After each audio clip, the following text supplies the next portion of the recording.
Sir ಈಗ fees ಬಂದು ನೋಡಿ ನಿಮಗೆ ಪ್ರೈವೇಟ್ ಕಾಲೇಜಲ್ಲಿ ಪ್ರೈವೇಟ್ ಸ್ಕೂಲ್ಸ್ ಎಲ್ಲ ಫೀಸ್ ತುಂಬ ಜಾಸ್ತಿ ಇದೆ. ಇದು ಪೇರೆಂಟ್ಸ್ಗೆ ತುಂಬ ಬರ್ಡನ್ನು. ಓಕೆ. ಸೊ ಸರ್ಕಾರಿ ಶಾಲೆ ಅಥವಾ ಕಾಲೇಜುಗಳಲ್ಲಿ ಉತ್ತಮ ಮಟ್ಟದ ಶಿಕ್ಷಣ ಇದ್ದರೂ ಕೂಡ ಯಾರು ಪ್ರವಾಸಾತಿ ಬಯಸಿ ಇಲ್ಲಿ ಬರಲ್ಲ. ಓಕೆ. ಸೊ ಬಂದ್ರೂ ಸಹ ಅವರು ಸೇಫಾಗಿ ಓದ್ತಾರೆ ಇಲ್ವೋ ಅದ್ರ ಬಗ್ಗೆ ಸ್ವಲ್ಪ ಪೇರೆಂಟ್ಸ್ಗೆ ಸ್ವಲ್ಪ ಕಳವಳ ಇರ್ತದೆ. ಓಕೆ. ಪ್ರೈವೇಟ್ ಕಾಲೇಜ್ ಆದರೆ ಚೆನ್ನಾಗಿ ಓದ್ತಾರೆ ಅನ್ನೋದೊಂದು ಕಾನ್ಸೆಪ್ಟು. ಬಟ್ ಉತ್ತಮವಾದ ಟೀಚರ್ಸ್ ಇರೋದು ಗೌರ್ಮೆಂಟ್ ಕಾಲೇಜಲ್ಲೇ. ಸೊ ಇನ್ನೊಂದು ಸ್ವಲ್ಪ ಅಪ್ಡೇಟ್ ಏನಾದರೂ ಮಾಡಿ ಫ್ರೀಯಾಗಿ ಏನಾದರೂ ಅವ್ರಿಗೆ ಎಜುಕೇಷನ್ ಇನ್ನೂ ಸ್ವಲ್ಪ ಏನಾದರೂ ಮಾಡೋ ಥರ ಮಾಡಿದ್ರೆ ಒಳ್ಳೆಯದು ಸರ್. ಇಲ್ಲ ಸರ್ಕಾರಿ ಕಾಲೇಜು ಹೊರತುಪಡಿಸಿ ಅನುದಾನಿತ ಸ್ಕೂಲ್ಗಳಾಗಿರ್ಬೋದು ಅಥವಾ ಪ್ರೈವೇಟ್ ಸ್ಕೂಲ್ಗಳಾಗಿರ್ಬೋದು ಅಲ್ಲಿ ಸ್ವಲ್ಪ ಫೀಸ್ನ ಕಡಿಮೆ ಮಾಡಿಕೊಟ್ರೆ ಮಕ್ಕಳಿಗೆ ಓದಲಿಕ್ಕೆ ಅನುಕೂಲ ಆಗುತ್ತೆ ಸರ್. ಪ್ರೈವೇಟ್ ಕಾಲೇಜುಗಳಿಗೆ ಅವರು ಲೈಸೆನ್ಸ್ ಕೊಡ್ತಿರೋದೇ ತಪ್ಪು.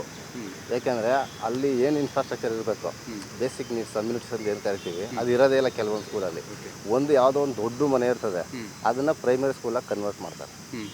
ಅಲ್ಲಿ ಏನು ಇರೋದೇ ಇಲ್ಲ, ಪ್ಲೇ ಗ್ರೌಂಡ್ಸ್ ಇರೋಲ್ಲ ಮಕ್ಕಳಿಗೆ. ಬೇಸಿಕಾಗಿ ಏನಿರಬೇಕು, ಪ್ರಿ ಕೆ ಜಿಯಿಂದ ಅಪ್ ಟು 5ವರೆಗೂ ಒಂದು ಪ್ಲೇ ಗ್ರೌಂಡ್ ಇರಬೇಕು. ಪ್ಲೇ ಗ್ರೌಂಡ್ ಇರೋದಿಲ್ಲ, ಆಯಿತಾ. ಟೀಚರ್ಸು ಎಲ್ಲೋ ಇರ್ತಾರೆ, ಒಂದು ಮಿನಿಮಮ್ ಸ್ಯಾಲ್ರಿ ಅವ್ರಿಗೆ ಫಿಕ್ಸ್ ಮಾಡಿ ಅವ್ರಿಗೊಂದು ಫಿಕ್ಸ್ ಮಾಡಿ ಕೊಡ್ತಾರೆ. ಆ ಮನೆಯೇ ಸ್ಕೂಲ್ ಥರ ಕನ್ವರ್ಟ್ ಮಾಡ್ತಾರೆ 400 ಇರೋ ಮಟ್ಟಕ್ಕೆ. ಆಮೇಲೆ ಒಂದೇ ಏರಿಯಾದಲ್ಲಿ 10 ಸ್ಕೂಲ್ ಇರ್ತವೆ.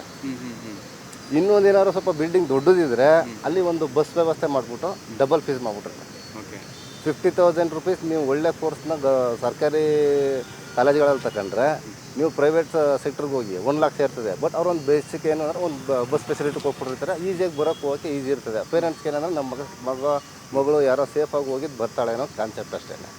ಅವ್ರು ಏನು ಕಲಿತಾರೆ ಅಂತ ನಿಜವಾಗ್ಲೂ ಗೊತ್ತಿರಲ್ಲ. ಓಕೆ.